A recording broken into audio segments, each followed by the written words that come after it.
প্রিয় দর্শক, এনটিভির বিশেষ অনুষ্ঠান কোভিড-19 করোনায় করণীয় অনুষ্ঠানে আজকের পর্বে আপনাদের স্বাগত জানাচ্ছি আমি আরিফুর রহমান। দর্শক, আজকে আমাদের স্টুডিওতে অতিথি কার্ডিয়াক হাসপাতালের cardiac surgeon doctor Mohammad Lokman Hossain. এছাড়া আমাদের সাথে অনলাইনে যুক্ত হবেন ঢাকা মেডিকেল কলেজ হাসপাতাল পরিচালক ব্রিগেডিয়ার জেনারেল AK নাসিরউদ্দিন। এছাড়া অস্ট্রেলিয়া থেকে যুক্ত হবেন প্যারিস পেশেন্টস লয়ার্স ফার্মের ডক্টর মোতাসিম বিল্লাহ।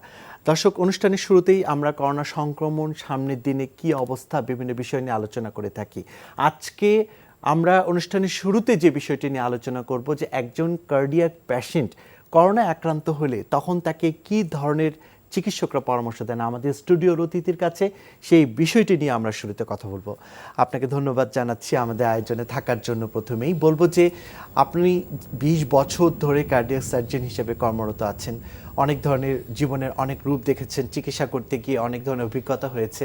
এই করোনা পরিস্থিতি এইভাবে আসবে সেটা তো কারোই কাম্য ছিল না। তো এই অবস্থায় কার্ডিয়াক পেশেন্টরা যখন আপনাদের কাছে কোনোভাবে পরামর্শ চায় যে অবস্থায় আমরা নিজেদের কিভাবে মানে এই রোগ যেন সংক্রমিত না হই, মানে দু ধরনের পরামর্শই তো দিচ্ছেন। একটা হলো যে যেন সংক্রমিত না হয়, আর সংক্রমিত হলে তখন বা কি পরামর্শ দেন? ধন্যবাদ আপনাকে একটা সুন্দর কোশ্চেন করার জন্য। আমরা বাঙালি কিন্তু অনেক সচেতন। আমরা অল্প সময়ে আমাদের স্বাধীনতা আনেছি এবং আমাদের দেশে যে ডেঙ্গু ছিল তারাকে কিন্তু আমরা জয় করছি। এই করোনা যখন প্রথম দিকে আসে তখন দেখা গেল যে বিভিন্ন হাসপাতালগুলো একদম খালি হয়ে গেল। তারপর যখন ডে বাই ডে এই করোনার চিকিৎসার একটা সেট প্রোটোকল তৈরি হয়ে গেল, মানুষের মধ্যে সচেতনতা বাড়ল, সবাই মিলা এখন যে অবস্থায় আছে বাংলাদেশের সরকারি এবং বেসরকারি লেভেলে কার্ডিয়াক সার্জারি বা কার্ডিওলজিক্যাল যে ম্যানেজমেন্ট পূর্ণ উদ্যমে সে আগের মতোই চলছে।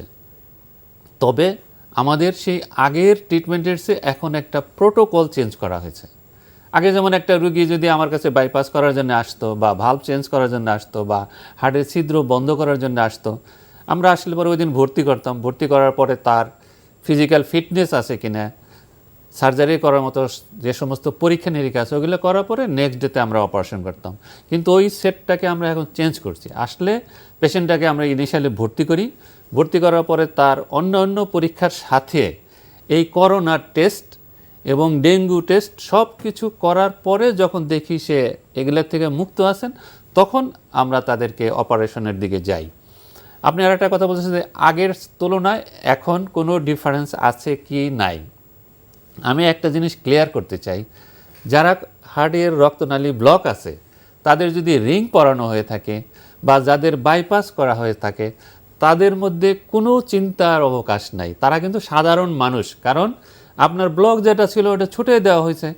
হ্যাঁ, তবে আপনার একটা কন্ডিশন আছে, সেটা হলো যে এই স্বাধীনতা এনার পরে যে স্বাধীনতা রক্ষা করার জন্য যে কাজগুলো, যেমন যদি আপনার অপারেশনের আগে আপনার স্মোক করার হ্যাবিট থাকে সেটা অবশ্যই আপনি পরিহার করবেন।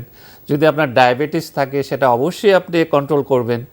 যদি আপনার প্রেশার থাকে সেটা অবশ্যই কন্ট্রোল করবেন। এবং কমপক্ষে প্রতিদিন যারা বয়স্ক মানুষ আছেন বা যারা হার্ট সার্জারি করা হয়েছে বা অন্য কোনো সমস্যাতে 40 মিনিট দিবসের যে কোনো সময় হাঁটতে পারেন। অনেকেই জিজ্ঞাসা করে বলে, স্যার আমি কি সকালে হাঁটবো না বিকালে হাঁটবো? হাঁটার ব্যাপারে যার অফিস মর্নিং 7টায় শুরু হয় তাকে যদি বলি যে আপনি সকালে হাঁটবেন, তার পক্ষে কিন্তু সম্ভব নয়। এই জন্য আমি সবসময় বলি দিবসের যে কোনো সময় 40 মিনিট হাঁটতে হবে। হাঁটাটার পরিমাণ আবার জিজ্ঞাসা করে যে স্যার হাঁটবো কত দূর, আমি কি দৌড়াবো না জগিং করব? আপনার জগিং করার দরকার নাই। যারা বয়স্ক লোক তারা যদি জগিং করেন তাদের কিন্তু জয়েন্টগুলো ক্ষয় হয়ে যায়। সেই ক্ষেত্রে স্বাভাবিক হাঁটতে হবে। হাঁটাটার স্পিড কীরকম হবে? যে কোনো বয়সী মানুষ, রাইট, হাঁটাটা হবে যে তার শরীরটা যেন ওয়ার্ম আপ হয়, একটু সোয়েটিং হয়। অনেকের একটা ধারণা আছে আমি অনেক জোরে জোরে হাঁটবো, অনেক সোয়েটিং হবে, আমার গায়ে সব চর্বি গলে যাবে। এই ধারণা কিন্তু ঠিক না। আচ্ছা, একটা বিষয় যে যখন এই সমস্ত পেশেন্টরাই আপনার কাছে বলে যে আমরা যেন মানে করোনা রোগ যেন আমাদের না হয়, তখন আপনি কি পরামর্শ দেন? একটা জিনিস, আমি আমার যতগুলো সার্জারি করছি আমি কিন্তু সব পেশেন্টের টেলিমেডিসিন করি এবং তাদের সাথে আমি টেলিফোনে কথা বলি এবং তাদের ফোন নম্বর। আরেকটা জিনিস আমি শেয়ার করতে চাই, আল্লাহ আমাকে এমন একটা জিনিস দিছে, যার সার্জারি করেছি আমি, সেই রোগী যদি কখনো আমাকে ফোন করে, I can remember his face, তার হার্টের অবস্থান কেমন ছিল, সব কিছু আমার একদম নখদর্পণে চলে আসে। সেই ক্ষেত্রে আমরা যে পরামর্শ দিচ্ছি সেটা হলো যে এখন স্বাভাবিক মাত্রায় আগের চেয়ে এখন যেটা কন্ট্রোল করতে হবে, যাদের ডায়াবেটিস আছে, যাদের প্রেশার আছে, তাকে অবশ্যই স্ট্রিক্ট কন্ট্রোলে রাখতে হবে। যেটা কিছুক্ষণ আগে বললেন। Right. আর যদি এইসব রোগীদের কোনো কারণে করোনা আক্রান্ত হয়েই যায়, সেই ক্ষেত্রে কি ধরনের কমপ্লেক্স সিচুয়েশন হয়? আগেই বলেছি, যাদের বাইপাস করা আছে, যাদের রিং লাগানো আছে, যারা ঠিকমতো চিকিৎসা নিচ্ছেন, তারা কিন্তু সাধারণ মানুষের মতো চিকিৎসা, আচ্ছা, আপনার কাছে এক্সট্রা কিছু করার দরকার আপনার নেই। কাছে আমি আবারও আসবো। এখন আমরা যাব অস্ট্রেলিয়াতে। মোতাসিম বিল্লাহ, যিনি একজন লয়ার্স ফার্মের পরিচালক হিসাবে আছেন, আপনার কাছে এখন বর্তমানে অস্ট্রেলিয়ার সিডনি, মেলবোর্ন, আশেপাশে যে প্রভিন্সগুলো আছে, এগুলোর করোনা সংক্রমণের এখন অবস্থাটা কি? ধন্যবাদ আরিফুর রহমান ভাই, আসসালামু আলাইকুম। অস্ট্রেলিয়াতে করোনা ভাইরাস পরিস্থিতি প্রথম দিক থেকেই অনেক ভালো ছিল। আমি যদি বলি, মাঝখানের একটা সময় ভিক্টোরিয়া স্টেট, যেটা মেলবোর্ন যার ক্যাপিটাল, এখানে সংক্রমণটা একটু বেড়ে যায়। এটা মেইনলি যেটা আইডেন্টিফাই করছে কিভাবে এটা বেড়ে গেল, এটা বেড়ে গেছিল সাধারণত ইন্টারন্যাশনাল ট্রাভেল যখন অস্ট্রেলিয়াতে আসা শুরু করে, মেইনলি অস্ট্রেলিয়ান সিটিজেন এবং পার্মানেন্ট রেসিডেন্টদের হোটেল কোয়ারেন্টাইন থেকে কিছুটা মিসম্যানেজমেন্ট হওয়ার জন্য সংক্রমণটা বেড়ে যায়।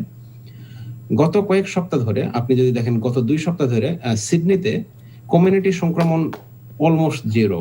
মানে গত 2 সপ্তাহে সম্ভবত 1টা কি 2টা কমিউনিটি সংক্রমণ হয়েছে। বাকি দিনে 4টা 5টা হয়, এটা হোটেল কোয়ারেন্টাইন, যারা ওভারসিজ থেকে অস্ট্রেলিয়াতে ব্যাক করতেছে, 14 দিন কোয়ারেন্টাইনে থাকতেছে, এখানে দিনে 2টা 3টা 5টা সংক্রমণ হইতেছে। এই সংক্রমণটা একটু বেশি ভিক্টোরিয়াতে, মেলবোর্নে এভারেজ পার ডে 25 to 35, মানে 25 থেকে 30টা সংক্রমণ হইতেছে। ওভারঅল অস্ট্রেলিয়াতে 27,000 লোকের সংক্রমণ হয়, এখানে রিকভার করছে অলমোস্ট 25,000। সো এখন 2,000 অ্যাক্টিভ কেস আছে অস্ট্রেলিয়াতে, এবং দেয়ার সিগনিফিকেন্ট পিপল ডাইড, অনেক মানুষ মারা গেছে অস্ট্রেলিয়াতে, যেটা বিট লেস দেন 900। 872 জন মানুষ অস্ট্রেলিয়াতে করোনা ভাইরাসে মারা গেছে। এটা প্রথম দিকে ছিল খুবই, এই নাম্বারটা 100 হইতে লাগছে জুলাই পর্যন্ত। জুলাই মাসে প্রায় 700 জন মারা গেছে আর কি বলতে পারেন। তো আপনার কাছে একটা মাসই এখানে বেশি। আপনি তো স্বাভাবিকভাবেই সার্বিক অবস্থা পর্যবেক্ষণ করছেন, বিভিন্ন গণমাধ্যম থেকেও, অস্ট্রেলিয়ান গণমাধ্যম থেকেও জানতে পারছেন অস্ট্রেলিয়ার অবস্থা, যার কিছু অংশ আমাদেরকে বললেন। এখন আমি আরেকটি ভিন্ন বিষয়ে আসবো, যে আমরা জানি যে অস্ট্রেলিয়া ইকোনমিতে এটার একটা বড় প্রভাব পড়েছে। শুধু অস্ট্রেলিয়া না, পুরো বিশ্বের ইকোনমিতেও একটা বড় প্রভাব পড়েছে। অস্ট্রেলিয়ার ইকোনমিতে এর প্রভাব সম্পর্কে যদি আমাদের বলতেন। অস্ট্রেলিয়ার ফাইন্যান্স মিনিস্টার যিনি, উনি অফিসিয়ালি রেসেশন ডিক্লেয়ার করে দিচ্ছে অস্ট্রেলিয়াতে, যে অস্ট্রেলিয়াতে রেসেশন হিট করছে, এটা অফিসিয়ালি ডিক্লেয়ার করছে উনি জুলাই মাসে। ইকোনমিক রিকভারি করার জন্য এরা কিছুটা প্রস্তুতি নিচ্ছে যে কিভাবে ইকোনমিক রিকভারি করা হবে। সো সেই ক্ষেত্রে অস্ট্রেলিয়ানদের কাজের ক্ষেত্রে প্রায়োরিটি দেওয়ার কথা বলতেছে এমপ্লয়ারদের, যে অস্ট্রেলিয়ান সিটিজেন বা অস্ট্রেলিয়ান রেসিডেন্টদের তোমার কাজের নিয়োগ দেওয়ার প্রায়োরিটি দাও।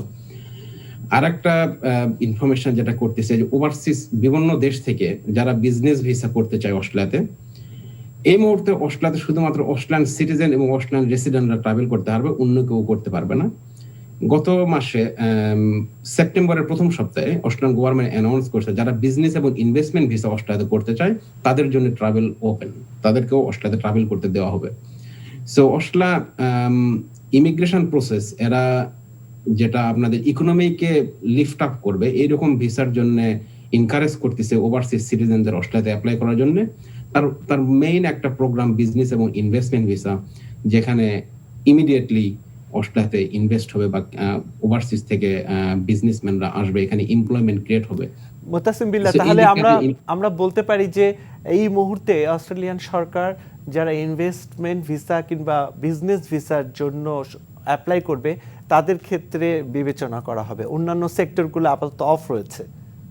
না, অফ রয়েছে ঠিক না, আর অন্যান্য সেক্টর আচ্ছা, অন্যান্য সেক্টরগুলো নিয়ে আমরা কিছুক্ষণ পর আবারও আপনার সাথে যোগ হবো। আমরা আবারও স্টুডিওতে আমাদের স্টুডিও অতিথির কাছে যাব, বলবো যে করোনা তো আসলে মানে ওয়ার্ল্ড ওয়াইড সফট সেক্টরে আসলে প্রভাব পড়েছে। আমরা চেষ্টা করি এই অনুষ্ঠানের মধ্য দিয়েই মানে যেসব সেক্টরের প্রভাব পড়েছে সেগুলো তুলে ধরার জন্য।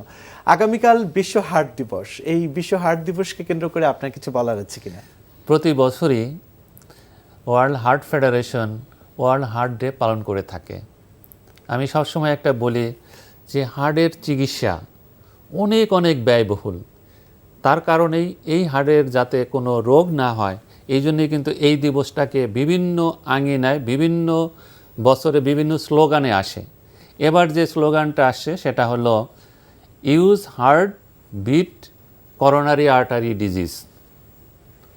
আপনার হৃদয়কে দিয়া এই কার্ডিওভাস্কুলার ডিজিজকে জয় করতে বলা হয়েছে। এখন জয় করার জন্য কি করতে হবে? Survival of the fittest. আপনি যখন সমুদ্রে যান, তার জন্য লাইফ সেভিং আপনাকে সাঁতার শিখতে হয়। সেই ক্ষেত্রে হার্টকে সুন্দর রাখার জন্যে সব ধরনের প্রস্তুতি গ্রহণ করতে হবে, তাহলে ওর এগেনস্টে আমাকে জয় করা যাবে। এই জার্নিটা শুরু হয় ঠিক মায়ের গর্ভের থেকে। এখন যদি আমি একজন গর্ভবতী মা, যখন তার পেটে বাচ্চা থাকে, তখন কিন্তু বিভিন্ন ওষুধ বা খাবার বেশি খাইতে হয়। ওগুলো যদি খায় তাহলে তার জন্মগত রোগ হয় না। আর এখন অনেক আধুনিক যুগ, বাচ্চা যখন গর্ভধারণ করে ইনিশিয়াল ট্রাইমিস্টারে তারা একটা অ্যানোমেলাস স্ক্যান করে, সেখান থেকেও কিন্তু ওকে আইডেন্টিফাই করা যায়। এই গেল বাচ্চার মায়ের গর্ভে থাকা অবস্থায়। যখন জন্ম হয় তার পরবর্তীতে কিন্তু বিভিন্ন ধরনের চিকিৎসার জন্যে যে ধরনের ফ্যাসিলিটিস ইউরোপিয়ান কান্ট্রিতে আছে, সেই ধরনের ফ্যাসিলিটিস বাংলাদেশেও অ্যাভেলেবল। আমরা কিন্তু কোনো অংশে পিছিয়ে নাই। এখন যে জিনিসটা বলা হয়েছে যে সুস্থ দেহে সুস্থ মন বাস করে, তো হার্টকে সুস্থ রাখতে হলে কি করতে হবে? তো আপনার প্রতিদিনই আপনার প্রয়োজন মাফিক অনেক হেলদি ফুড খাইতে হবে। আপনার লাইফের অনেক মডিফিকেশান আনতে হবে। যারা স্মোক করেন সেটা বন্ধ করতে হবে, যাদের প্রেশার আছে সেটা কন্ট্রোল করতে হবে, যাদের ডায়াবেটিস আছে সেটাও কন্ট্রোল করতে হবে। এবং শরীর চায় শ্রম আর মন চায় প্রশান্তি। আর এই প্রশান্তির জন্য আপনি কি করতে পারেন?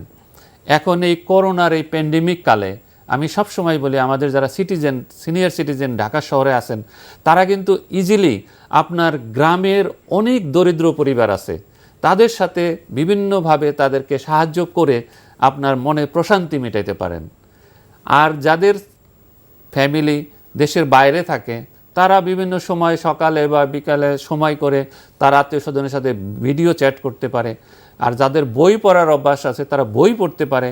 আর যারা মুভি দেখতে চান তারা মুভি দেখতে পারে। আর যারা কোরআন তেলাওয়াত করতে পারেন তারা প্রতিদিন কোরআন তেলাওয়াত করতে পারেন। এতে হবে কি, মনের একটা প্রশান্তি হবে। আপনার কাছে আমরা আবারও আসবো। মোতাসিম বিল্লাহ, আবারও আমরা অস্ট্রেলিয়া যাব। আপনি কিছুক্ষণ আগে বলছিলেন যে এই প্যান্ডেমিক সিচুয়েশনের কারণে এখন অস্ট্রেলিয়া সরকার যেটা করেছে যে ব্যবসা এবং ইনভেস্টমেন্ট ভিসায় যারা আসতে চায় তাদের জন্য একটা আলাদা সুযোগ সৃষ্টি করছে। এবং পাশাপাশি অন্যান্য ভিসাতেও আমরা জানি যে অস্ট্রেলিয়ার প্রতি মানুষের আগ্রহ রয়েছে। করোনার এই কারণে অনেক কিছুতেই স্টপ হয়ে গেছে, যেমন স্টুডেন্ট ভিসার কথা যদি বলি বা পার্মানেন্ট রেসিডেন্ট নেওয়ার জন্য অস্ট্রেলিয়া অনেকের কাছে অনেক লোভনীয় একটি দেশ। এইসব ভিসার ক্ষেত্রে, এই দুটো ভিসা ছাড়া এইসব ভিসার ক্ষেত্রে এখন অবস্থা কি, আমাদের দর্শকদের জন্য যদি কিছু বলতেন। অস্ট্রেলিয়াতে আসলে প্রসেসটা হয় দুই রকম। একটাকে বলা হয় অনশোর প্রসেস, যারা অস্ট্রেলিয়াতে থেকে অ্যাপ্লাই করে তাদেরকে বলা হয় অনশোর অ্যাপ্লিকেশন। আর যারা অস্ট্রেলিয়ার বাইরে থেকে অ্যাপ্লাই করে এদেরকে বলা হয় offshore application. So business visa, investment visa এবং স্টুডেন্ট ভিসার ব্যাপারে যেটা আপনি বললেন, এটা কিছুটা ঠিক। আগে থেকেই প্রায়োরিটি ছিল, এখন প্রায়োরিটিটা একটু বেড়ে গেছে। অন্যান্য ভিসার ক্ষেত্রে অস্ট্রেলিয়ান গভর্নমেন্ট একটা ইন্ট্রোডিউস করছে যে আপনি অ্যাপ্লাই করতে হলে আপনাকে response to Australian economy recovery and response to কোভিড-19। সো অস্ট্রেলিয়াতে এখন যে কিছুদিন আগে প্রায়োরিটি অকুপেশন লিস্ট ইন্ট্রোডিউস করছে, যেখানে 17টা অকুপেশন এরা প্রায়োরিটিতে রাখছে। আপনি যদি দেখেন 17টার মধ্যে 13 অফ দেম, 13টা মেডিকেল অকুপেশন। এটা রেজিস্টার নার্স আছে, আপনার ক্লিনিক্যাল নার্স বা ল্যাবরেটরি সায়েন্টিস্ট, এরকম কিছু অকুপেশন। সো অস্ট্রেলিয়ান মাইগ্রেশনের ক্ষেত্রে মেডিকেল অকুপেশনটা প্রায়োরিটি পাইতেছে বেশি, এবং ইন দ্য ফিউচারে, নিয়ার ফিউচার, আরো 1 বছর 2 বছর দেখবেন মেডিকেল অকুপেশন গুলাতে অস্ট্রেলিয়া ওভারসিজ থেকে লোক এটা কি নিয়ে আসার চেষ্টা করোনার করবে বেশি। কারণেই এই যে প্রায়োরিটি পাচ্ছে নাকি অন্য কোনো কারণ আছে? না, এরা যখন অস্ট্রেলিয়া যখন ইন্ট্রোডিউস করছে রিসেন্টলি, এরা বলছে রেসপন্স টু কোভিড-19 and economic recovery.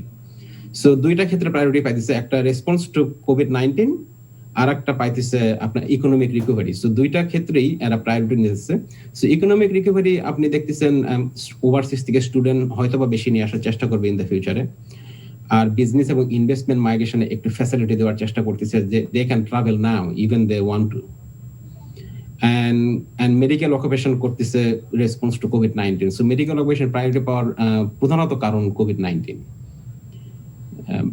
R student ভিসার ক্ষেত্রে যেটা অস্ট্রেলিয়ান গভর্নমেন্ট শুরু করতেছে সেটা হলো, যেহেতু কেউ অস্ট্রেলিয়াতে ট্রাভেল করতে পারতেছে না ভিসা পাওয়ার পরেও, সো অস্ট্রেলিয়ান গভর্নমেন্ট ইন্ট্রোডিউস করতেছে আপনারা বাংলাদেশ বা দেশের অস্ট্রেলিয়ার বাইরে থেকে অনলাইনে আপনি কোর্স শুরু করতে পারবেন, আপনি ভিসার অ্যাপ্লিকেশনও করতে পারবেন।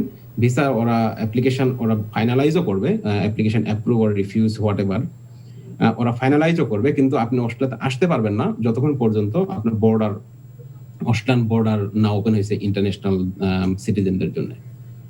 আমাদের স্টুডিওতে আপনাকে একটি প্রশ্ন করতে চেয়েছেন, বিষয়ে আপনি কথা বলতে পারেন। আসলে আমরা যেটা এখানে পত্রপত্রিকা দেখেছি, ইনিশিয়ালি সব কান্ট্রি, আমেরিকা, অস্ট্রেলিয়া বা কানাডা, এখানে কিন্তু আমাদের দেশ থেকে প্রচুর স্টুডেন্ট যায় এবং মাইক্রোফোন মনে মিউট হয়ে গেছে, আমি শুনতে পাইতেছি না। আচ্ছা, আমরা আবারও আসবো আমাদের স্টুডিও অতিথির কাছে। যে প্রশ্ন রয়েছে অস্ট্রেলিয়ার মোতাসিম বিল্লাহ আপনার কাছে, সেই বিষয় নিয়ে আমরা আবারও কথা বলবো।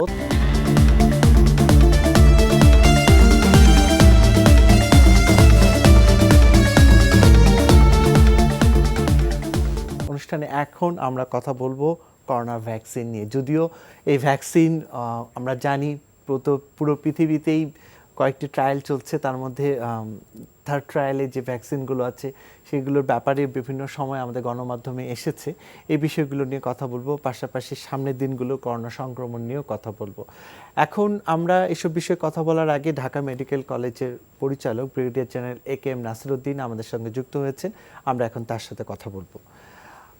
Brigadier general A K M. নাসিরউদ্দিন, আপনার কাছে আমার প্রথম প্রশ্ন থাকবে যে করোনা সংক্রমণ এখন কেমন দেখছেন, আপনাদের হাসপাতালের পরিস্থিতি বা কেমন? করোনা সংক্রমণ একটু কমের দিকে বলা যায়, ঠিক ওইভাবে বলতে পারছি না। আমার এখানে পেশেন্ট আজকেও 589 জন পেশেন্ট ভর্তি ছিল। এটা মোটামুটি ওই আমার গত 15 দিনের যে চিত্র, এটা ঠিক কাছাকাছি এরকমই। আসলে ঢাকা মেডিকেল কলেজ হসপিটালে যে বিষয়টা, সেটা হলো যে অন্য জায়গায় বন্ধ হয়ে গেল, সবাই তো আমার এখানটাতে আবার এসে যায়, যার ফলে আমারটা দেখে কিন্তু আসলে দেশের অবস্থাটা ঠিক বোঝা যাবে। আচ্ছা, স্বাভাবিকভাবে আপনার উত্তরের মধ্যেই করোনা অবস্থাটা আপনারা বললেন। তো এখন যারা ভর্তি হচ্ছে করোনা উপসর্গ নিয়ে, তারা কি অনেক মেজর অবস্থায় ভর্তি হচ্ছে নাকি করোনা উপসর্গ থাকা মাত্রই হাসপাতালে আসে ভর্তি হচ্ছে? মানে এই রোগীর চিত্রটা কেমন? হ্যালো,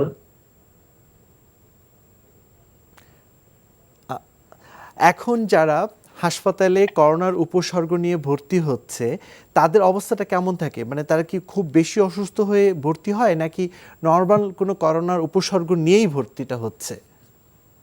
না, আমাদের এখানে তো যারা আসছে আসলে যারা মডারেট ডিগ্রি সিরিয়াস ওরাই আসছে, এবং সেই হিসাবে আমরা যেটি লক্ষ্য করেছি যে শ্বাসকষ্টটা যেটা কমন সিমটম, সেটা নিয়েই মূলত আসছে।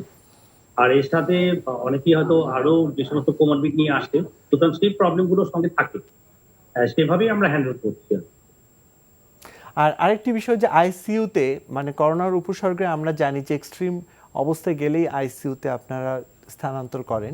এই আইসিইউর পেশেন্টের সংখ্যাই বা কেমন, বা তাদের অবস্থাটা কেমন থাকে? আইসিইউ অ্যাকচুয়ালি আমাদের এখানে তো ধরেন 24টা বেড আছে আমাদের, মেডিসিনের 14টা আর সার্জিক্যাল ডিভিশনের 10টা। এটা কিন্তু সবসময়, মানে সার্জিক্যাল একটু খালি থাকে, যে একটা সবসময় থাকে, বাট মেডিসিন তো সবসময় আমাদের ভর্তি থাকছে। এবং রিকোয়ারমেন্টটা আরেকটু বেশি আমরা যেটা ফিল করি। তো আমরা আসলে যেটা হবে মানে যেটা আমাদেরও একটা পরিকল্পনা আমাদের যেটা দেওয়া হয়েছে সেটি হলো যে আমরাই হব বাংলাদেশের লাস্ট অর্গানাইজেশন যারা কোভিড সিচুয়েশন যখন একেবারে শেষ হয়ে যাবে আমরাই লাস্ট যারা আমরা উইথড্র করবো। তো আমাদের এই জায়গাটাতে কিন্তু আমার ধারণা যে পেশেন্ট কম বেশি সবসময় থাকবে, আস্তে আস্তে সবাই শেষ হয়ে গেলে তখন হয়তো কমে যাবে। আপনি আমাদের সঙ্গে থাকুন, আবারও আপনার কাছে আমরা আসবো। আপনার কাছে আসবো যে আমরা জানি যে ল্যাবেট হাসপাতালে কোভিড ইউনিট খোলা হয়েছিল, ওখানকার বা অবস্থা কেমন এবং করোনা সংক্রমণ এখনকার অবস্থায় বা আপনি কিভাবে দেখছেন? আমি আমার ল্যাবেটের কথা যদি বলি, আমাদের দুইটা উইং আছে, একটা স্পেশালাইজড আর একটা কার্ডিয়াক উইংস। করোনা যখন প্রচুর রুগী আসতে শুরু করলো তখন কিন্তু আমাদের কার্ডিয়াক সার্জারি একটু কম ছিল, তখন আমাদের দুইটা ফ্লোরকে করোনা সাথে ট্যাগ করা হয়েছিল। কিন্তু এখন আমরা পুরোটাই আমাদের স্পেশালাইজড যে জোন আছে কোভিড জোন, ওখানে পুরোটাই আমরা ট্রান্সফার করে দিছি। আর আমাদের যে কার্ডিয়াক সার্জারি বিল্ডিং ছিল আমাদের সে আগের মতোই পূর্ণোদ্যমে সব কার্ডিয়াক পেশেন্ট দ্বারাই আমরা ফুলফিল করে ফেলছি। এর অর্থ এই নয় যে করোনা কমে গেছে, করোনা কমে যায় নাই, মানুষের মধ্যে একটু সচেতনতা বাড়ছে এবং অনেক পেশেন্ট আছে যারা বাসায় বসে চিকিৎসা নিচ্ছে, আর যারা বেশি খারাপ হয়ে যাচ্ছে তারাই কিন্তু হসপিটালমুখী হচ্ছে। আমি আবারও ব্রিগেডিয়ার সাহেবকে অনেক ধন্যবাদ জানাবো, ঢাকা মেডিকেল কলেজের। আমি ওনাকে সবসময় বলবো যে you are the model of Bangladesh, যেটা আপনি শুধু ঢাকা মেডিকেল না, অল ওভার দ্য বাংলাদেশকে যে মেডিকেল কলেজগুলো আছে তার রিপ্রেজেন্ট করছেন। কারণ ব্রিগেডিয়ার সাহেবের অনেক অভিজ্ঞতা, আমি মনে করি ওনার এই অভিজ্ঞতাটা নেক্সটে যাতে আরও সুন্দর মতো প্রতিফলিত হয় সেই চেষ্টাটা করবেন। উনি একটা কথা ভালো বলছে যে এটা ঠিক যে সবার আগে শুরু হয়েছিল ঢাকা মেডিকেল কলেজ এবং সবার পরেই করোনা বন্ধ হবে। এখন আমার যে ল্যাবেডের যে বর্তমান অবস্থান, করোনার রোগীর জন্য আলাদা উইং করে দিয়েছি আমরা। এখন আর আমাদের সাথে কার্ডিয়াক বিল্ডিংয়ে আমাদের কোনো নাই। আমরা এখন ফুল সুইংয়ে প্রতিদিন 6-7টা করে বাইপাস সার্জারি হচ্ছে, বিভিন্ন ধরনের সার্জারি সেই আগের মতো। Patient is overloaded. মাঝখানে আমাদের জাতীয় হৃদরোগ ইনস্টিটিউটে করোনার ইনিশিয়ালে একদম হসপিটাল ভ্যাকান্ট হয়ে গেছিল, কিন্তু এখন কিন্তু সেই আগের চেহারা, সেই ফ্লোর ভর্তি রুগী।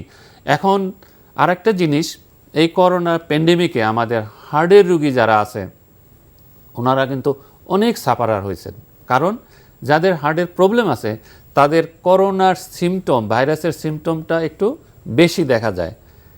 সেই ক্ষেত্রে এই রুগীরা ভয়ে আবার হাসপাতালে আসতে পারতেছিল না। সব মিলিয়ে এই হার্টের রুগীর জন্য একটু দ্বিধাদ্বন্দ্ব ছিল, এখন কিন্তু সেই সিমটমটা নেই। আপনার কাছে আমরা আবারও ব্রিগেডিয়ার সাহেবের কাছে যাব। আপনার কাছে আমার প্রশ্ন থাকবে, এরই মধ্যে আমাদের মানে গণমাধ্যমে সরকার প্রধান থেকে শুরু করে সবাই মেসেজ দিচ্ছে যে সেকেন্ড ওয়েভে আবারও করোনা সংক্রমণ হতে পারে। তো যদি এই করোনা সংক্রমণ শীতের সময় সেকেন্ড ওয়েভে হয়, সেক্ষেত্রে আমরা জানি যে অনেক বড় ভূমিকা এই করোনার চিকিৎসায় আপনারা ভূমিকা পালন করছেন। তো সেকেন্ড ওয়েভে যদি আবারও করোনা সংক্রমণ হয়, সেক্ষেত্রে আপনাদের কোনো প্রস্তুতি রয়েছে কিনা? হ্যাঁ, এটা খুবই গুরুত্বপূর্ণ একটা প্রশ্ন করেছেন। Basically Dhaka medical college hospital সবসময়ই প্রস্তুত থাকে এবং আমরা সবসময় আগাম একটা প্রস্তুতি আমাদের থাকে বলেই যে কোনো পরিস্থিতিতে আমরা কিন্তু অতীতে আপনি দেখেছেন আমরা কখনোই বেসামাল হইনি, আমরা কিন্তু সাথে সাথে সেটাকে ম্যানেজ করতে পেরেছি। তো সেই প্রস্তুতি আমাদের এবার ব্যাপকভাবে আমরা নিয়েছি। আপনি জেনে খুশি হবেন যে আমরা এমনও প্রস্তুতি রেখেছিলাম যে বাংলাদেশে যদি আমরা 2000-এর মতো পেশেন্ট যারা খুব সিরিয়াস থাকবে তাদেরকে যেন আমরা প্রপারলি হ্যান্ডেল করতে পারি সেই প্রস্তুতি আমরা নিয়ে রেখেছি। এবং এখন যেটি ঘটেছে যে আমরা যেহেতু নন কোভিড পেশেন্ট গুলো আমরা চালাচ্ছি, সেই জন্য আমাদের একটা ওল্ড হসপিটালটা এটাতে ইনভলভ আছে। বাট এর বাইরেও আপনি জানেন যে আমাদের হাতে বা রেলওয়ে যে হসপিটালটা আমাদের কাছে ছিল ওটা আমরা স্থগিত করে রেখেছি, যে কোনো সময় প্রয়োজন হলে আমরা কিন্তু ওটা অ্যাক্টিভেট করতে পারবো। আমরা শেখ হাসিনা বাহানান প্লাস্টিক সার্জারিতে সেখানেও আমাদের কিছু ওয়ার্ড এবং ক্যাবিন দেওয়া ছিল, এটাও আমরা স্থগিত করে রেখেছি। যে কোনো সময় প্রয়োজন হলে আমরা কিন্তু সেটাকে আবার অ্যাক্টিভেট করতে পারবো। আর সবচেয়ে বড় কথা হচ্ছে যে আমাদের বেসমেন্টে আমরা একটা মাস ক্যাজুয়ালিটি ম্যানেজমেন্ট এবং CBRN, chemical, biological, radiation and nuclear management centre আমরা করেছি। সেখানটাতে কিন্তু আমরা প্রায় 70 একেবারে ইমার্জেন্সি লাইফ থ্রেটেনিং পেশেন্ট যদি এসে যায় তাদেরকে ম্যানেজ করার মতো ক্যাপাবিলিটি আমাদের সেখানে প্রস্তুত অবস্থায় আছে। তো আমরা মনে করি যে বাংলাদেশে যদি ও ধরনের কোনো সিচুয়েশন ডেভেলপ করতে থাকে ইনিশিয়ালি এবং ইন দ্য মিড টাইমও আমরা এই পেশেন্টদেরকে খুব সফলভাবেই ম্যানেজ করতে পারবো। আচ্ছা, এই যে কোভিড ম্যানেজমেন্টে আমরা জানি যে অনেক কর্মী আক্রান্ত হয়েছে। ঢাকা মেডিকেল কলেজের বলবো যে এই আক্রান্তের সংখ্যায় কেমন, বা আপনারা তখন আক্রান্ত হলেই বা কি ব্যবস্থা গ্রহণ করছেন? এটা খুবই একটা ইম্পর্টেন্ট কোয়েশ্চেন। আমি আপনাকে যেটি বলতে চাই যে Dhaka medical college hospital covid, non covid এবং যে সাসপেক্টেড কোভিড, যেটা খুবই ইম্পর্টেন্ট, আমরা সব পেশেন্ট কিন্তু আমরা প্রথম থেকে হ্যান্ডেল করছি। এর ফলে আমাদের এখানে স্বাভাবিকভাবেই অনেক ডক্টর, নার্সেস এবং যারা আমাদের এমপ্লয়িজ আছে তাদের মধ্যে ইনফেক্টেড হয়েছে। আমরা যদিও হাইয়েস্ট লেভেল প্রোটেকশন প্রথম থেকেই আমরা নিচ্ছি। আপনি দেখবেন যে ঢাকা মেডিকেলে কিন্তু আমাদের যেই পিপি কখনোই সংকট ছিল না, যখন কেউই তেমন পাচ্ছিল না তখন আমাদের হাতে ছিল। তো আমরা সেগুলোকে নিয়ে কাজ করছি এবং এখানটা তারপর আমরা লক্ষ্য করেছি যে বেশ অনেকগুলো ডক্টর আমাদের ইনভলভ হয়েছে, মানে ইনফেক্টেড হয়েছে, নার্সেস হয়েছে, কর্মচারী হয়েছে। বাট আসার কথা হচ্ছে যে আমাদের খুব সিরিয়াসলি মানে যারা কনসিকুয়েন্সে চলে গিয়েছে এদের সংখ্যা খুবই সীমিত। এটা অসীম, আমি মনে করি যে আল্লাহর অসীম রহমত আমাদের উপরে রয়েছে, মানুষের দোয়া আছে এবং আমাদের সর্বোপরি আমাদের সবার একটা প্রচেষ্টা আছে। সেটা দিয়ে আমরা কিন্তু আবার আমাদের এখানে সেকেন্ড টাইমও অ্যাটাক হয়েছে, তারপরও ডক্টররা কিন্তু নার্সরা আবার সুস্থ হয়ে ডিউটিতে নেমেছে। আমরা সেভাবেই যুদ্ধটা চালিয়ে যাচ্ছি। আপনার কাছে আমরা আবার আসবো, আপনি আমাদের সঙ্গে থাকুন। আবারও আমরা স্টুডিওতে আসবো, বলবো যে করোনার ভ্যাকসিনের এখন বর্তমান অবস্থা বা সামনের দিনে কি করণীয়, এই বিষয় নিয়ে আমাদের দর্শকদের জন্য কিছু বলতেন। একটা জিনিস আমাদেরকে ভাবতে হবে এখন, এমনি ভাবনা সবার মধ্যেই এসে গেছে, করোনা যাচ্ছে না, করোনার মধ্যেই আমাদেরকে বসবাস করতে হবে। আমাদের সবার স্বাস্থ্য সুরক্ষার জন্য সব ধরনের ব্যবস্থাও নিতে হবে, আমাদের ইকোনমিকেও রান করতে হবে। আর একটা জিনিস আমরা সবসময় বিভিন্ন পত্রিকায় দেখতে পাচ্ছি যে এই থার্ড ফেজের পরেই তো করোনাটা মানুষের কাছে আসবে। সেখানে দেখা যাচ্ছে যে একে অনেক নেগেটিভ টেম্পারেচারে প্রিজারভেশন করতে হবে। সেই ক্ষেত্রে এই কোল্ড চেইন মেনটেন করাটা আমি মনে করি ইজ ভেরি টাফ। সেই ক্ষেত্রে আমি আহ্বান করব আমাদের দেশে যে সমস্ত ফার্মাসিউটিক্যাল কোম্পানির ভ্যাকসিন প্ল্যান্ট আছে তারা যদি ইউরোপিয়ানদের সাথে যোগাযোগ করে তাদের ওই প্যাটেন্টটা এনে যদি আমাদের দেশে ওই ভ্যাকসিনটা তৈরি করে আমাদের দেশের মানুষের মধ্যে যদি সাপ্লাই দিতে হয়, সেই ক্ষেত্রে আমি মনে করি অনেক ইকোনমি হবে। সেই ব্যাপারে আমি সবাইকে আহ্বান করব এবং আমি সরকারের কাছে আমি আরেকটা আহ্বান করব, আমরা যেন কখনোই পিছু না হই, আমরা যেন সবার কাছে আগে একটা প্রায়োরিটি বেসিসে আমাদের তাদের কাছে আবেদন করা থাকবে, যেন ভ্যাকসিন বের হওয়ার সাথে সাথেই যেন আমরা ওটাকে পেতে পারি। এই জন্যে আমি আমাদের দেশের যে রাষ্ট্রপ্রধান আছেন, আমাদের অনারেবল প্রাইম মিনিস্টার আছেন, আমি তার কাছেও আহ্বান রাখবো আমাদের জন্য, আমাদের স্বাস্থ্যকে সবার সুরক্ষার জন্য উনি যা করছেন আমরা সবাই খুশি এবং আগত দিনে যাতে আমরা ভালো থাকতে পারি সেই প্রচেষ্টা ওনারা করবেন। আপনি আমাদের সঙ্গে থাকুন। আবারও আমরা ঢাকা মেডিকেল কলেজের পরিচালক brigadier general A K M. Nasir Uddin আপনার কাছে যাব। আপনি সেকেন্ড ওয়েভে করোনা সংক্রমণ যদি হয় সেক্ষেত্রে আপনার প্রস্তুতির কথা বলেছেন। আপনি অনেক বড় অভিজ্ঞতা অর্জন করছেন, বিকজ এই করোনা মহামারীতে আপনার যে অভিজ্ঞতা এটা সারা দেশের চিকিৎসকদের পাশাপাশি যারা হাসপাতাল ম্যানেজমেন্ট করছে তাদের জন্য অনেক বড় একটা মেসেজ হতে পারে। আপনার মুখ দিয়ে আপনি বলতে পারেন যে সামনের দিনগুলোতে যদি বড় ধরনের আবারও সেকেন্ড ওয়েভে সংক্রমণ হয় সেক্ষেত্রে আপনি আপনার অভিজ্ঞতা থেকে কি তাদের উদ্দেশ্যে কোনো কিছু বলবেন কি না, যে এই সেকেন্ড ওয়েভকে মোকাবেলা করার জন্য হাসপাতাল ম্যানেজমেন্ট বা চিকিৎসকরা নিজেদেরকে কিভাবে প্রস্তুত রাখতে পারে? আমরা যেটা ফিল করছি সেটি হলো যে অনেক বেশি সেকেন্ড ওয়েভ এসেছে, আমাদের এখানেও আসতে পারে। আর তাছাড়া শীতকালে যেহেতু আমাদের একটা সবসময় আমরা দলগতভাবে থাকি, ক্লোজ কন্ট্যাক্ট হবে, আর এটা যেহেতু আমরা জানি যে ক্লোজ কন্ট্যাক্ট হলে এই রোগটার একজন থেকে একজন ট্রান্সমিশনের সম্ভাবনা বেশি থাকে, সুতরাং সেই জায়গাটাতে এটার একটা সম্ভাবনা বেড়ে যাওয়ার সম্ভাবনা তো বিশ্বব্যাপী সব জায়গাতেই আছে। আবার দেখেন এই সিজনে কিন্তু অনেক রকম ফ্লু হয়, জ্বর হয়, তখন কিন্তু একটা কনফিউশন স্টেটও তৈরি হবে যে জ্বর হলে আমার আবার কোভিড হলো কিনা। তো ওগুলো কিন্তু কিছু বিষয় থাকবে। আমাদের সেগুলিকে সেগ্রিগেট করার একটা পন্থা বের করাটাও জরুরি, যাতে আমাদের রিয়েল যারা কোভিডে আক্রান্ত থাকবে তাদেরকে যেন আমরা আলাদাভাবে ম্যানেজ করতে পারি। আর আরেকটি হচ্ছে যে আমাদের এই মুহূর্তে যদিও আমরা বাংলাদেশের সব জায়গাতেই একটু একটু করে কম লক্ষ্য করছি, আর সেটার জন্য আমরা যেন একদম রিল্যাক্সে না হয়ে যাই, প্রস্তুতিটা সবারই থাকতে হবে। আর কোনো কার্যক্রমকে আমরা বলবো যে বন্ধ করা যাবে না, স্থগিত করে রাখতে পারি আমরা। সেটাকে স্থগিত করে রেখে আমাদের পর্যাপ্ত প্রস্তুতিটা থাকলো, পাশাপাশি আমরা অন্য অন্য যে দৈনন্দিন অন্য অন্য যে রুটিন জবগুলো আছে সেগুলো আমরা চালিয়ে যাব। বাট এই কোভিড সিচুয়েশনটা কমপ্লিটলি আওতার মধ্যে না আসা পর্যন্ত আমাদের সবারই প্রস্তুত থাকতে হবে। যেহেতু আমরা একটা সময় পাচ্ছি এভাবে, এখন তাদের হয়তো সেক্ষেত্রে তারা কিন্তু তাদের যে রিসোর্স গুলো গুলো সেগুলো কিন্তু তারা প্রস্তুতি নিয়ে রাখতে পারে। যেমন অনেক জায়গায় সেন্ট্রাল অক্সিজেন ছিল না, সেটা ভবিষ্যতে বিভিন্ন কাজে লাগবে। আজকে ঢাকা মেডিকেল কলেজ আমরা এত কনফিডেন্ট কেন? কারণ আমার এখানে আমি প্রায় ২৫০০-এর উপরে আমি এই গত ৩ বছরে আমি নতুন করে লাইন সংযোগ করেছি। এখানে আমার প্রায় এখন ৪,০০০-এর মতো লাইন আছে central oxygen. So we are very confident in that. আপনি আমাদের সঙ্গেই থাকুন। এখন আমরা যাব আবারও মোতাসিম বিল্লাহ আপনার কাছে। অস্ট্রেলিয়ায় যিনি আমাদের সাথে অনলাইনে যুক্ত হয়েছেন, এখন যে বিষয়টি আপনার কাছ থেকে জানতে পারলাম অস্ট্রেলিয়ান সরকারের নতুন নীতিমালাগুলো সম্পর্কে, বলবো যে যারা আমরা জানি যে অস্ট্রেলিয়া পর্যটন খাতে অনেক বড় এক ধরনের ইকোনমি অর্থাৎ অর্থনীতিতে একটা বড় ভূমিকা রাখে অস্ট্রেলিয়ান পর্যটন শিল্প, কিন্তু এখন আমরা যতটুকু জেনেছি যে অস্ট্রেলিয়া পুরোপুরি ভিজিটর ভিসা যারা আছে, যাদের ভিসা আছে, কিন্তু তারপরেও ইন্টারন্যাশনাল বর্ডারটা ভিজিটর ভিসাদের ক্ষেত্রে বন্ধ। এই ভিজিটর ভিসাদের ব্যাপারে সামনের দিনে কোনো পদক্ষেপ নেওয়া হবে কিনা, কারণ করোনা এই সময় যেগুলো বন্ধ হয়ে গেছে, সামনের দিনে এই বিষয়ে নিয়ে আপনার কিছু বলার আছে কিনা? অস্ট্রেলিয়ান গভর্নমেন্ট যেটা অ্যানাউন্স করছে সেটা হলো Australian citizen, Australian permanent resident এবং বিজনেস ভিসা হোল্ডার ছাড়া বাকি কাউকে অস্ট্রেলিয়াতে আসতে দিচ্ছে না, unless there is compelling reason, যে এখানে আসতে হলে তার ভ্যালিড একটা রিজন লাগবে যে এই কারণে আমাকে অস্ট্রেলিয়াতে অবশ্যই আসতে হবে। সো ভিজিটর ভিসা, হ্যাঁ, পর্যটন খাতটা আসলে অস্ট্রেলিয়াতে অনেক বড়, আর তারপরও আসলে অস্ট্রেলিয়াতে এখন ইন্টারনালি 6টা স্টেট এবং 2টা টেরিটরি ইন্টারনালি বর্ডারটা ক্লোজ আছে। সো সিডনির মানুষ মেলবোর্নে যাইতে পারতেছে না, মেলবোর্নের মানুষ সিডনিতে আসতে পারতেছে না, এরা ইন্টারনালি বর্ডারটা ক্লোজ রাখছে।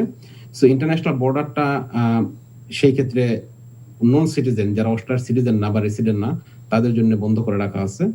এখানে প্রায়োরিটি পাইতেছে আসলে করোনা থেকে বেঁচে যাওয়া, তারপরে আমাদের ইকোনমি রিকভারিটা সেকেন্ড অপশন।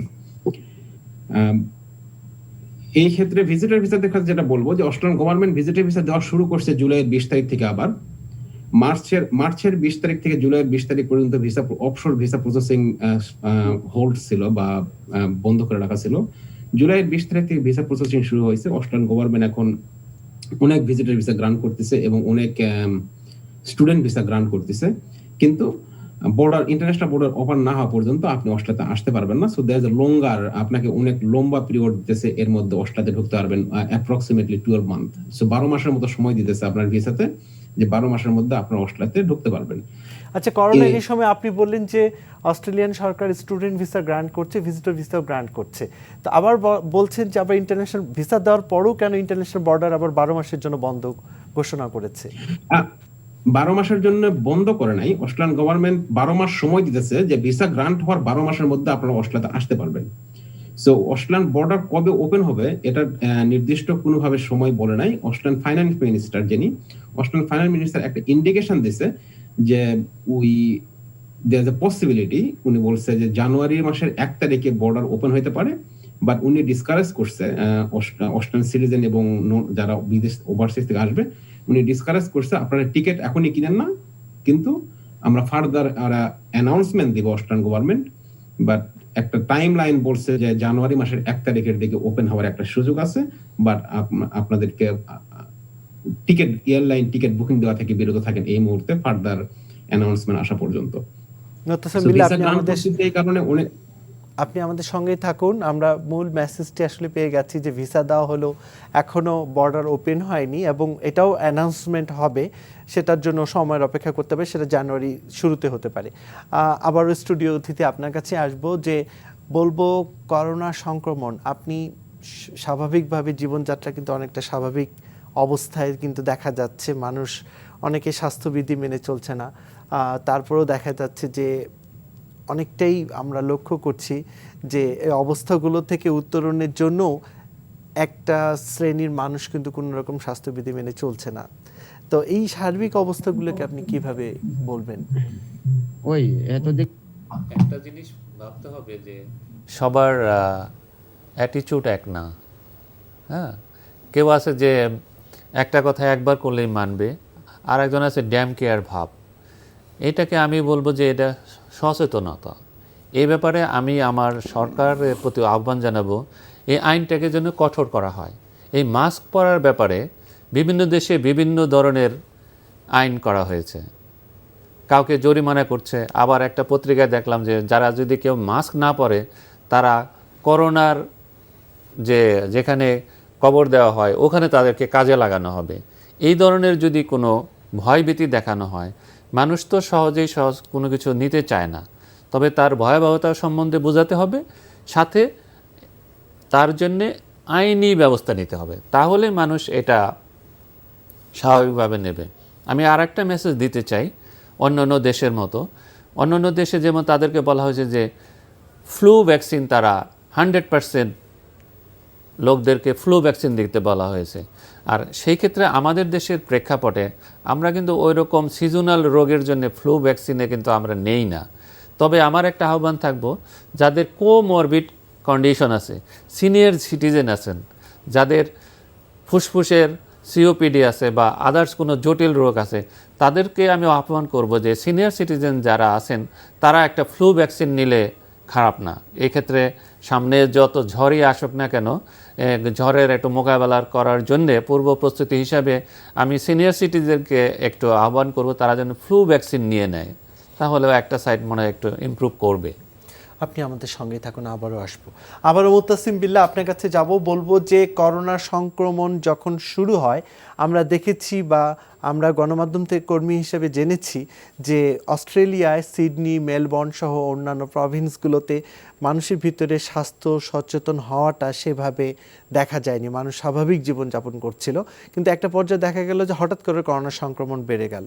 তা এখন বলবো যে এই যে করোনা সংক্রমণ আবার নিয়ন্ত্রণে, এটার জন্য আমরা আপনার কাছ থেকে জানতে চাইব যে অস্ট্রেলিয়ান সরকার কি কি ব্যবস্থা গ্রহণ করেছে, কোনো ধরনের জরিমানা ব্যবস্থা করা হয়েছে কিনা, মাস্ক না পরলে বা কেউ বাইরে থেকে আসলে তাদেরকে কোয়ারেন্টিনে রাখা হচ্ছে কিনা, এই বিষয়ে আপনার কাছে কি তথ্য আছে? ধন্যবাদ আরিফুর রহমান ভাই। অস্ট্রেলিয়াতে প্রথম অবস্থায় করোনার সংক্রমণটা খুবই কম ছিল, এটা আমরা অনেকেই জানি, আপনিও হয়তো দেখছেন। সেকেন্ড টাইমে যখন সংক্রমণটা বেশি হওয়া শুরু করলো, অস্ট্রেলিয়ান গভর্নমেন্ট যে সমস্ত স্টেপ নিয়েছে, তাদেরকে বিভিন্ন 4টা স্টেজ এরা লকডাউন সিস্টেম শুরু করছিল। এদের প্রথম প্রিকশন ছিল 1 নাম্বার যে সোশ্যাল ডিস্টেন্সিং, যে একজন মানুষ একদম ছোট করে বলতে হবে, আমরা একদম অনুষ্ঠানের শেষের দিকে চলে এসেছি। এটা সোশ্যাল ডিস্টেন্সিংটা খুব ভালোভাবে কাজ করছে অস্ট্রেলিয়াতে, যে একজন মানুষ আরেকজন মানুষের কাছ থেকে 1.5 মিটার দূরত্ব থাকবে। মাস্কটা কখনোই ম্যান্ডেটরি ছিল না, অস্ট্রেলিয়াতে কখনোই মাস্ক ম্যান্ডেটরি করা হয়নি। মাঝখানে সেকেন্ড ওয়েভের সময় মেলবোর্নে শুধুমাত্র বলা হয়েছিল যে আপনারা বাইরে গেলে ইট ইজ অ্যাডভাইজেবল যে আপনাদের মাস্ক পরে বের হবেন, কিন্তু মাস্ক কখনোই বাধ্যতামূলক করা হয়নি অস্ট্রেলিয়াতে। কিন্তু ডিস্টেন্সিংটা ফলো করা হয়েছে স্ট্রিক্টলি, এবং ইন্টারন্যাশনালি যারা ট্রাভেল করে অস্ট্রেলিয়াতে আসছে এদেরকে ম্যান্ডেটরি কোয়ারেন্টাইন 14 ডেজ, 14 দিন কোয়ারেন্টাইন। আমরা একটি বিষয় আপনার কাছ থেকে জানতে পারলাম, আমাদের অনুষ্ঠান একদম শেষ, যার কারণে আপনাকে বেশিক্ষণ কথা বলার জন্য সেই সময়টুকু আমাদের নেই। আমরা এতটুকু জানতে পারলাম যে এখন কড়াকড়ি করার কারণেই করোনা সংক্রমণ সহজভাবে এসেছে। আপনাকে ধন্যবাদ আমাদের সাথে থাকার জন্য, সাথে ধন্যবাদ আমন্ত্রিত স্টুডিওর অতিথিকেও। দর্শক, হার্ট রোগীদের অবশ্যই সচেতন থাকতে হবে, যারা এরই মধ্যে হার্টের রিং পড়েছেন বা অন্যান্য রোগের উপসর্গ আছে, তাদের ডায়াবেটিক্স নিয়ন্ত্রণে রাখতে হবে এবং অন্যান্য যে বিষয়গুলো চিকিৎসকের পরামর্শ নিয়ে থাকতে হবে। এখনও করোনা সংক্রমণ চলছে, সেকেন্ড ওয়েভেও করোনা সংক্রমণ বাড়তে পারে। এই জন্য সারা দেশের যারা হাসপাতাল ম্যানেজমেন্টে আছেন কিংবা স্বাস্থ্যকর্মী আছেন তাদেরকে এখন থেকেই প্রস্তুতি নেবারও একটি বিষয় কিন্তু সামনে চলে আসলো। মনে রাখবেন, আমরা এখনও এক অদৃশ্য শক্তির সাথে যুদ্ধ করছি, সবাই করছি। এটার সবচেয়ে বড় শক্তি আমাদের সবাইকে সচেতন হতে হবে। আমি আরিফুর রহমান আজকের মতো বিদায় নিচ্ছি আপনাদের কাছ থেকে। সবাই সুস্থ থাকুন, ভালো থাকুন এবং বারবার বলছি সচেতন থাকুন।